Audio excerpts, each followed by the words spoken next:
ठीक आहे, आपण सुरू करूया. तर आता आपण पुस्तकामध्ये पण एक आकृती दिलेली आहे. अशा आकृती. तर हे केळीचं मातृवृक्ष दाखवलंय.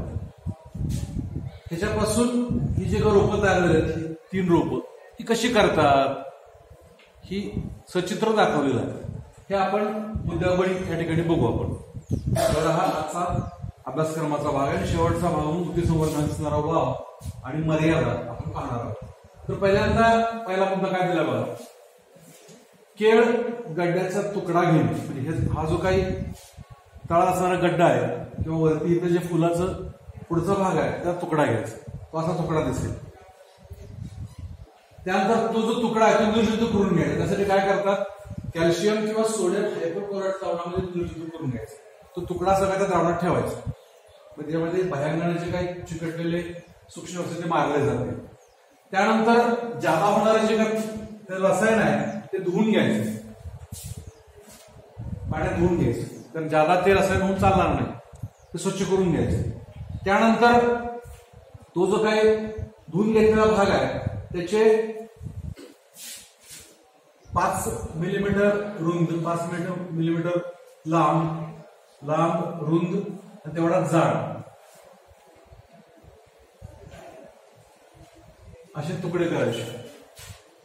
हा 5 असेल, हा 5 असेल आणि हा 5 असेल. हे कळतंय, त्रिमिती. अशा पद्धतीने तुकडे करायचे म्हणजे अर्धा सेंटीमीटर. त्यानंतर ते टेस्ट ट्यूब ठेवायचे. टीटीने टेस्ट ट्यूब मध्ये हे तुकडे ठेवायचे. अशा पद्धतीने ठेवायचे तुकडे. ही टेस्ट ट्यूब पुन्हा 121 अंश सेल्सिअस तापमानाला 25 मिनिटं गरम करायचे. 25 मिनिटं. त्यामध्ये आणखीन कुठली सूक्ष्मजीवांची उपस्थिती मारले जाते सगळे. आधी आपण रसायनानं ते केलेलंच आहे. त्याच्यात सुद्धा जे असते ते मारले जाते. त्यासाठी ऑटोक्लेव्ह नावाचे कुकर सारखं एक उपकरण असतं, त्याच्यामध्ये ठेवतात. एवढ्या टेम्परेचरला कुठलाही सूक्ष्म जगत नाही, हे प्रमाण सिद्ध झालेलं आहे. त्याबद्दल ट्रीटमेंट करायची. त्यानंतर हे तुकडे दुसऱ्या टेस्ट ट्यूब मध्ये ठेवून असं वातावरण घ्यायचं, अशी खोली घ्यायची. अर्थात सगळी बंदिस्त खोली असते. त्याचं तापमान कमीत कमी 26 आणि जास्तीत जास्त 30.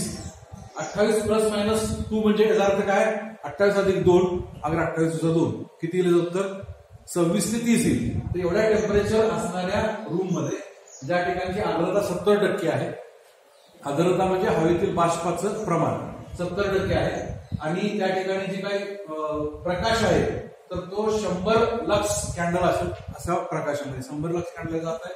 100 लक्स म्हणजे काय आहे, तर 1000. तर एवढ्या स्क्वेअर फुटामध्ये 1000चा निर्मात्यामध्ये केवढा प्रकाश पडतो, तेवढ्या प्रकाशाच्या उपस्थितीमध्ये हे सगळं कामकाज करून घ्यायचं. अशा उपस्थितीमध्ये ह्या जे काही तुकडे ठेवले आहेत त्याच्यामुळे उत्पत्ती होते, ही त्याची संकल्पना आहे. तर ही अशी उत्पत्ती 16 आठवड्यामध्ये, 16 ते 20 आठवड्यामध्ये पूर्ण होते. 16 ते 20 आठवड्यामध्ये म्हणजे 4.5 महिन्यामध्ये ते 5 महिन्यामध्ये, 4 ते 5 महिन्यामध्ये ही रोपं तयार होण्यास सुरुवात होते. मग त्याचे पुन्हा तुकडे करून घ्यायचे, कारण एकाच ठिकाणी जास्त रोपं करतात ना, थोडं सांगितलं होतं. ते तुकडे करायचे आणि सुट्टे करून अशा ट्रे मध्ये लावायचे. हे ट्रे सगळ्यांना माहिती आहे. तर त्यांनी एक रोप लावायचं, त्यामध्ये कोकोपीट भरायचं, त्यामध्ये तुकडे करून लावायचे. ते लावल्यानंतर ते शेडनेट मध्ये ठेवायचं. ऊन सावली अशी कॉम्बिनेशन कसं ठेवायचं. नियमित पाणी घालायचं, खतं घालायची. त्यानंतर कठीणीकरणाची क्रिया करायची. कठीणीकरणाची क्रियेचा अर्थ आहे काही काळ पाणी बंद करायचं, 2 दिवस पाणी बंद करायचं, पुन्हा उन्हामध्ये ठेवायचं. मग ती रोपं कठीण होतात आणि मग पिशव्यामध्ये मुर्दा मिश्रण करायला पिशवीमध्ये भरायचं आणि मग विक्री करायची. अशी ही प्रोसेस आहे. पुन्हा थोडक्यात मी सांगतो कसं आहे, आता चित्रानुसार दाखवतो. तर अशा पद्धतीनं मातृवृक्ष आहे. मातृवृक्ष म्हणजे ज्या झाडापासून आपण कंद किंवा बिया घेतो त्याला मातृवृक्ष म्हणतात. हा चांगल्या दर्जाचा असतो, उत्पन्न चांगलं असतं, क्वालिटी चांगली असते. त्याच्यापासून असा कंद घ्यायचा, हा कोंब दाखवलाय, तो पोषक माध्यमात ठेवायचा निर्जंतुक करून. त्यानंतर त्याच्यामध्ये बहुमुखी अंकुर तयार होतात, ते फुटवे तयार होतात, तो सुट्टा करायचा. म्हणजे कंदापासून घेतला का वरच्यापासून दुधी दाखवला इकडं इकडं पुस्तक पुन्हा बघायचं. असा अंकुर तयार झाला की मग हे सुट्ट करायचं, ट्रान्सफर करायचं. पुन्हा त्यातून सुट्ट करून ट्रेमध्ये लावायचं. अशा टप्प्याटप्प्याने. काय शंका आहे? केळ झाड घेतलं तर कंदाचा पण तुकडा चालतो आणि फुलाचा पुढचा भाग पण चालतो. लक्षात येईल. तर अशी ही ऊती संवर्धन पद्धतीने रोपं तयार करण्याची प्रोसेस आहे. आता याच्यामध्ये पुढे जाऊन आपण ऊती संवर्धनासाठी वाव काय आहे आणि मर्यादा काय ती आपण बघूया. वाव याचा अर्थ स्कोप काय आहे आणि मर्यादा काय आहे.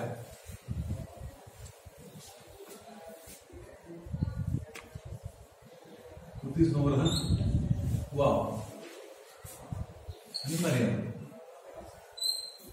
मर्यादा म्हणजे लिमिटेशन्स आणि वाव म्हणजे स्कोप. तर पहिल्यांदा नवीन कुठली जात विकसित केली नवजात, तर याचं प्लांटिंग मटेरियल पण झाडं कमी असतं. तर नवीन जात विकसित कमी वेळेमध्ये मोठ्या प्रमाणात रोपं तयार करता येतात. मोठ्या प्रमाणात. आणि ह्याला खूप चांगली संधी आहे. नवीन व्हरायटी विकसित होतो. म्हणजे भाजीपाल्याचे असू दे, फुलाचे असू दे, फळांचे असू दे, मसाला पिकाची कुठली पण असते. त्यामुळे पहिला मुद्दा सांगितलं नवजातीची रोपं कमीत कमी रोपापासून भरपूर करता येतात. पहिला फायदा. दुसरं रोगमुक्त रोपांची निर्मिती करता येते. रोगमुक्त रोप म्हणजे कुठल्याही प्रकारचा रोग त्यात येत नाही. विषाणू येत नाही, जीवाणू येत नाही, बुरशी येत नाही, कुठल्याही प्रकारची रोगांची संक्रमण यातनं होत नाही. त्यानंतर तिसरं मातृक्षाचा वापर म्हणजे दर्जेदार मातृक्ष असतात. दर्जेदार याचा अर्थ केळीमध्ये त्या मातृक्षापासून 70 किलो पर्यंतचा घड मिळाला असतो. असे मातृक्ष निवडायचे. म्हणजे मुळात मातृक्ष जर समजा 10 किलो घड देणार असेल तर त्यापासून तयार होणारे रोपं ते 50 किलोचं घड देऊ शकत नाही. तर देतील. निसर्गात असं होत नाही कधी. म्हणजे मुळात 70. आता एखादी आपण समजा 1 एकर बाग घेतली. 1 एकर बागेमध्ये 6 बाय 5 स्क्वेअर फुट झाडं आपण लावली. 6 बाय 5 स्क्वेअर फुटाला तर 1400 झाडं बसतात. किती बसतात झाडं? 1400. तर 1400 झाडामध्ये एका दुसरं झाड 70 किलोचं वजन देणारं त्यामध्ये आपल्याला मिळतं एखादं. किंवा कदाचित 10 एकरमध्ये म्हणजे 10,000 झाडामध्ये एखादं झाड किंवा कदाचित 50,000 मध्ये एखादं झाड मिळेल तुम्हाला. मग त्याच्यापासून आपण त्याला म्हणायचं दर्जेदार मातृवृक्ष. त्यापासून आपण राखणी रोपं तयार करू शकतो. सांगण्याचा मुद्दा लक्षात येतं का? कंदापासून लावलं तर अर्धा किलोचा कंद असेल तर त्याला फळ वेगळ्या प्रकारे येतात. 1 किलोचा कंद असेल तर फळ वेगळ्या प्रकारची येतात.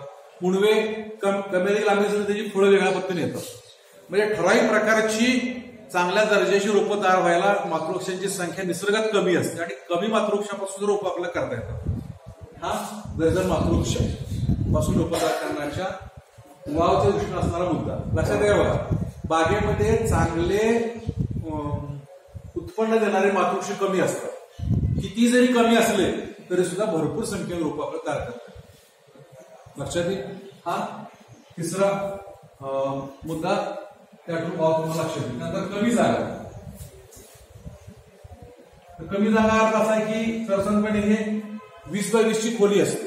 म्हणजे याच्यापेक्षा पण लहान खोली असते. 15 बाय 15 पण पुरेशी होते. तर एवढ्या कमी जागेत आपण लक्षावधी रोपं तयार करू शकतो. आणि ती पुन्हा हार्डली करण्यासाठी थोडं जास्त पुढं लागेल. मग रोपं तयार करण्याला जागा प्रशात कमी लागेल हे सांगण्याचा मुद्दा आहे. मग कंदानी जर रोपं म्हणजे पुण्यापासून म्हणलं तर खूप जागा लागते त्याला. हा वाव म्हणजे कमी जागेत भरपूर रोपं आपल्याला तयार करता येतात. त्यानंतर पुढचा मुद्दा दिलाय निरोगी रोपे आणि भरघोस उत्पादन. तर अशा पद्धतीनं भरघोस उत्पादन देणारं आणखी कुठल्याही प्रकारची रोग उपस्थिती नसणारे रोप आपण तयार करू शकतो. म्हणजे एका घड 50-55 किलो पर्यंतचा पडतो. 55 किलोचा अर्थ आहे एकरला आपल्याला एका झाडानं जर 50 किलोचा घड देतो 50 टन उत्पादन मिळतं. लक्षात द्या. बघा सरासरी 20 टन निघाला तरी भरपूर म्हणतात शेतकरी. 50 टन उत्पादन काढणं एकरी इतकं सोपं नाही केळीचं. म्हणजे 11-12 महिन्यांनी घडतं. लक्षात ठेवा. आणि कंदापासून घेतलं ते 18 महिने 20 महिने 2-2 वर्ष घेतात. म्हणजे एवढं भरघोस उत्पादन आणि कुठल्याही प्रकारची रोग उपस्थिती नाही. मग तुम्ही म्हणणार टिश्यू कल्चर काय रोग येतो की तो नंतर इथं हवेमध्ये किंवा आपल्या काही चुकीच्या प्रॅक्टिसमुळे इथं रोग येतो. त्या रोपाबरोबर रोग येत नाही.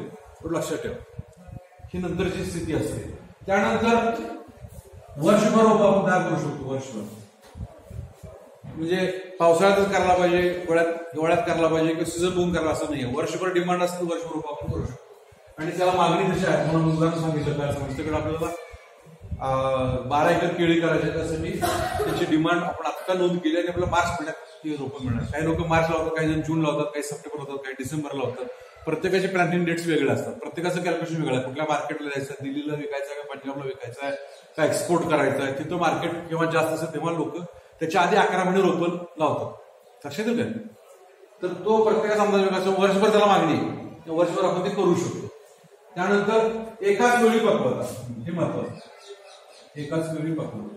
तर याचा अर्थ काय आहे? आपण 1 जानेवारीला प्रिंटिंग केलं, 1 जानेवारीला, तर बहुतांशी आपल्याला 1 नोव्हेंबर पर्यंत, 1 डिसेंबर बरोबर, 1 डिसेंबर पर्यंत आपल्याला बहुतांशी घड निघालेली दिसते. पहिलं पीक. आणि दुसरं पीक आणखीन 9 महिन्यानं, 20 महिने झाले आणि आणखीन 6-7 महिन्यानं तिसरं, म्हणजे 27 महिन्यामध्ये 3 केळीची पीक आपण काढतो. आणि ह्या पद्धतीने म्हटलं तर ते 70 महिन्यात 2च पिकं निघते, लागण आणि खोड. तर अशा पद्धतीने पहिलं जे काय पीक येतं ते 11 महिन्यात पकवून मिळतं आपल्याला. म्हणजे आणि विशेष करून जे काय तयार होणारे घड आहे, तर 80 ते 90% घड एका वेळा पकवतो. त्याची तुलना इतरांशी केली तर खूप मोठा फरक आहे. असा हा या दृष्टीने भरपूर संधी असणारा, भरपूर वाव असणारा हा मुद्दा आहे. तरीही काही मर्यादा आहे. मर्यादा पहिली अशी आहे की प्रयोगशाळेची गरज आहे. प्रयोगशाळा असायलाच पाहिजे, लॅब पाहिजे. प्रयोगशाळा नसेल म्हणजे टिश्यू कल्चर लॅब नसेल तर होऊ शकत नाही. लॅब ही पाहिजे, ही पहिली मर्यादा आहे. त्यानंतर खर्च अधिक आहे. त्यानंतर तांत्रिक माहिती आवश्यक आहे. तांत्रिक माहिती असलीच पाहिजे, नसेल तर करू शकत नाही आपण. आणि दर पण अधिक असतो. सामान्यांना तर आता सध्या दर 16.50 पैसे चालू आहे एका रोपाचा. आणि कांदा पण घेतला तर कदाचित 1.5-2 रुपयाला मिळेल. मुळवा घेतला तर 2 रुपयाला पण मिळेल. म्हणजे हे दर अधिक आहे. तांत्रिक माहिती त्याला पाहिजे. म्हणजे कसं ते कंद कसा घ्यायचा, तो काढायचा कसा, निवडायचं कसं, निर्जंतू कसं करायचं, ते प्रवेश ठेवायचं कसं, सुट्ट कसं करायचं, पुन्हा ट्रान्सफर कसं करायचं, ते तांत्रिक माहिती. खर्च, उत्पन्नाचा खर्च जास्त म्हणून दर अधिक घेतात. त्यानंतर प्रयोगशाळाही असायलाच पाहिजे. हे सर्वसामान्य शेतकऱ्याच्या पलीकडला एक सांगता पाहिजे. सामान्य शेतकऱ्यांना अशक्य, सामान्य शेतकऱ्यांना शक्य नाही. म्हणजे ट्रेनिंग घेऊन किंवा त्याच्यामध्ये धाडसानं करणारा घडतं. तर अशा ह्या आणि सांगता येईल ठराविक रोपांची उपलब्धता होती. ठराविक प्रकारची रोपे म्हणजे होऊ शकतं शास्त्रानं कुठल्याही मध्ये, पण व्यावसायिकदृष्ट्या ठराविक प्रकारची रोपं टिश्यू कल्चर पद्धतीची मिळतात. सगळ्याची मिळत नाही, कारण तेवढी मागणी नाही आणि तेवढा मग त्या ठिकाणी निर्मितीचा भाग केला जातो. तर अशा पद्धतीने आपण आता उद्भिद संवर्धनाची माहिती घेतलेली आहे. तर या ठिकाणी प्रकरण पूर्ण झाले. काय शंका असतील मी विचार. व्हिडिओ संपवतो.